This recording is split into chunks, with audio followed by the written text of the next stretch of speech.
Olá, o Pauta Especial está no ar. Hoje vamos falar sobre uma campanha do Ministério Público que combate o abuso sexual e a violência doméstica contra crianças e adolescentes. Também vamos falar sobre a volta do projeto Palco Aberto, que ajuda a promover a cultura de Alagoas.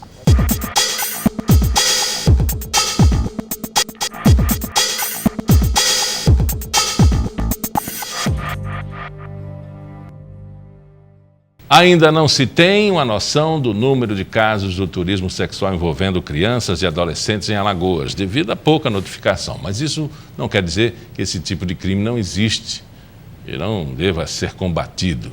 Enquanto isso, o número de ocorrências envolvendo abuso sexual de menores chegou a 300 nos últimos 3 anos. A campanha Com Criança Não Se Brinca foi lançada para alertar e combater crimes do tipo praticado contra crianças e adolescentes. Aqui no estúdio, a promotora Dalva Tenório fala mais sobre esse assunto. É uma falta de notificação dolosa. Por que acontece ainda isso?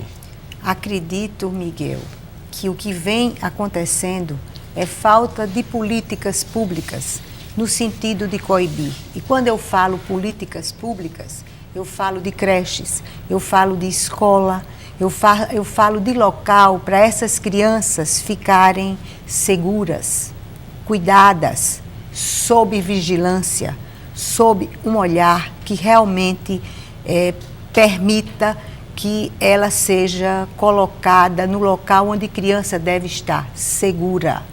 Criança precisa de segurança. Adolescente precisa de segurança. E precisa de quê? De escola. Quando a senhora fala segurança, a senhora não está falando de polícia, né? Que isso não é um caso de polícia. Pedagogos, professores, psicólogos, né? Gente que entenda do meio social, economistas, enfim. É disso que a senhora está falando, né? Correto. Eu estou falando de escola. Eu estou falando de creches. Ora, se você tem necessidade de trabalhar, você sai de casa para trabalhar, você tem 2, 3 filhos, tem um de 4, um de 6, um de 8, você vai deixar em casa trancado porque nós não temos escola, nós não temos creche. O que é que acontece? A criança fica vulnerável. A criança vai para a rua brincar, vai para a casa do vizinho. E muitas vezes também, Miguel, o crime acontece dentro da própria casa. Com o avô, o bisavô, o pai, o padrasto, o irmão mais velho. Mas se aquela criança, se ela está na escola, se ela está na creche, ela é vista, ela é cuidada. Aquela pessoa que está cuidando dela percebe os sinais de que aquela criança está sendo abusada sexualmente ou mesmo sofrendo algum tipo de violência. As manchetes que digam, né? O que a senhora acabou de revelar para todos nós numa linguagem diferente, trazendo um arcabouço diferente. Mas as manchetes estão aí. Tio ataca sobrinho, pai engravida filha, enteado mata irmão, enfim. Isso acontece dentro de casa, no meio social, muito próximo do vulnerável que é a criança. Acontece dentro de casa e eu sempre digo, acontece também nas casas de outras pessoas. Eu converso muito, nós chamamos de roda de conversa. Então eu vou em alguns bairros, eu vou a escolas, eu converso com mães, com professores, com pessoas que cuidam dessas crianças. E eu sempre digo, quando uma criança é abusada, é porque não tem um olhar do adulto. Se você tem uma criança que está na rua brincando e de repente essa criança desaparece e entra na casa de uma pessoa e demora um pouco, qual é a obrigação daquele cuidador, daquela família? Saber o que é que está acontecendo. Uma criança de 4, 5, 6 anos, numa casa de adulto. Eu tive um caso, Miguel, eu sempre relato esse caso, de uma senhora que tinha um vizinho que estava apenas há 15 dias naquele bairro e ela ia sair para trabalhar ou fazer alguma coisa e ia deixar uma criança de 5 e de 6 em casa. E o vizinho disse assim, mas eu vou para a praia, vou passar o dia na praia, me deixe levar as crianças. E ela deixou, ela nem perguntou. Essas crianças foram abusadas, sofreram coisas terríveis. E você imagine o que é que um adulto de 50 anos de idade, que não tem afeto nenhum por aquelas crianças, que criança dá trabalho, a gente sabe, Queria o quê levando essas crianças para a praia? Ora, o adulto tem que ter essa visão. O adulto tem que ter esse cuidado. A criança está brincando na rua, deixa brincando no local onde todo mundo veja. Numa praça, onde esteja sob o nosso olhar. Então, é esse cuidado que eu digo. E quando se trata de Estado, município, porque as creches são a creche é obrigação do município, é constitucional. Quem tem que cuidar da criança é o município. Então, tem que ter creche nos bairros. As mães precisam trabalhar. As mães precisam sair pela manhã para poder comprar o alimento. Num bairro onde as pessoas têm um poder aquisitivo maior, coloquem escola particular. Por que é que na periferia tem maior número de casos de abuso?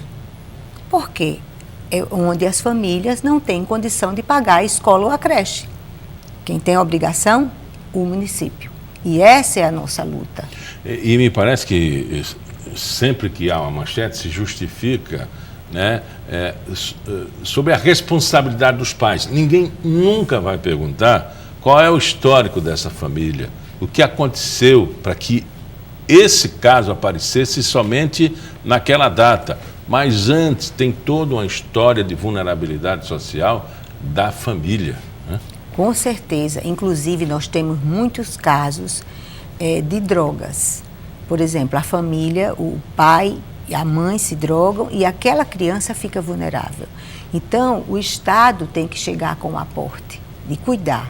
Agora, uma coisa que nós temos que prestar muita atenção, inclusive aconteceu um caso agora em São Paulo, daquela criança que foi retirada, o Conselho Tutelar retirou, ela passou por um trabalho, ficou 1 ano fora daquela família e foi reintroduzida à família. E o que aconteceu? De certa forma, ela não estava tendo a vigilância devida. Como é que essa reintrodução, até mesmo para nos culpar, assim, enquanto sociedade, porque o caso já tinha, vamos dizer assim, estourado, a criança já estava na vulnerabilidade, já foi detectada a situação, foi afastada.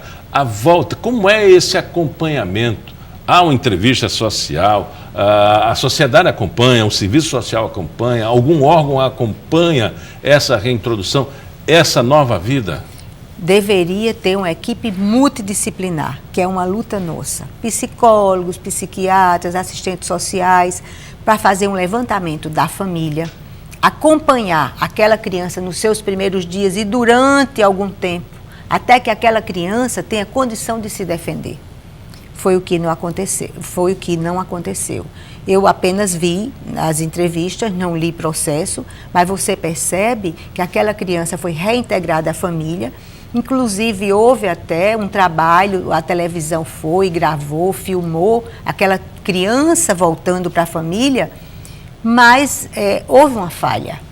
E olhe que foi uma falha muito séria, porque custou a vida daquela criança. Se a gente não está tendo creche, você imagine visita social.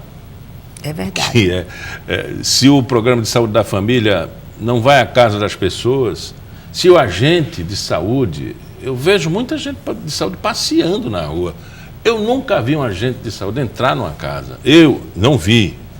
Pode ser que eles tenham tido assim, uma ação muito boa, que eles tenham visitado, mas eu não consigo enxergar a eficiência desse trabalho. Eu não consigo enxergar, por exemplo, a falta de acompanhamento, mesmo porque não há visita social. Nesse caso específico, Miguel, quando a sociedade, quando alguém da comunidade perceber que está havendo um tipo de comportamento naquela criança, que ela está dando indícios de abuso, tem que chamar o Conselho Tutelar. O Conselho Tutelar é aquele órgão que tem, inclusive, poder de polícia. Se alguém chamar o Ministério Público, eu vou chamar o Conselho Tutelar. Por quê?